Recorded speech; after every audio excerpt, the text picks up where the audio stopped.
জ্বালানি তেলের কৃত্রিম সংকট ও কালোবাজারি রুখতে দেশ জুড়ে কঠোর নজরদারিতে যাচ্ছে প্রশাসন। সরবরাহ তদারকি করতে দেশের প্রতিটি জেলায় বিশেষ তদারকি দল গঠন করেছে বিদ্যুৎ, জ্বালানি ও খনিজ সম্পদ মন্ত্রণালয়। সম্প্রতি মধ্যপ্রাচ্যে সংঘাতের জেরে দেশের বাজারে অতিরিক্ত তেল কিনে মজুত করার এক অসুস্থ প্রতিযোগিতা শুরু হয়েছে।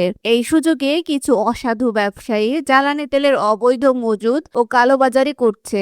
এই পরিস্থিতি সামাল দিতেই সরকার জেলা পর্যায়ে বিশেষ করে এই তদারকি দল গঠনের কড়া সিদ্ধান্ত নিয়েছে। এই দলগুলো নিয়মিত জ্বালানি কেন্দ্রগুলো পরিদর্শন করে সরবরাহ ও বিক্রির তথ্য যাচাই করবে। মন্ত্রণালয়ের পক্ষ থেকে জানানো হয়েছে, অবৈধ মজুতদারের বিরুদ্ধে প্রশাসন জিরো টলারেন্স নীতি গ্রহণ করেছে। এই অপরাধীদের ধরতে সাধারণ মানুষের সহযোগিতাও চাওয়া হয়েছে।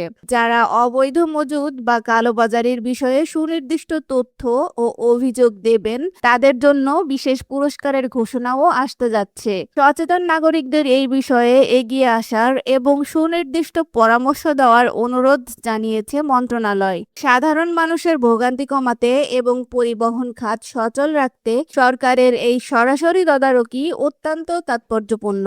এই কঠোর পদক্ষেপের ফলে অভ্যন্তরীণ বাজারে জ্বালানির কৃত্রিম সংকট ও মূল্য বৃদ্ধির আশঙ্কা অনেকাংশেই কেটে যাবে বলে ধারণা করা হচ্ছে। দেশের অর্থনীতি সচল রাখতে এই তদারকি দলগুলো মাঠ পর্যায়ে কতটা কার্যকর ভূমিকা পালন করে সেটাই এখন দেখার বিষয়।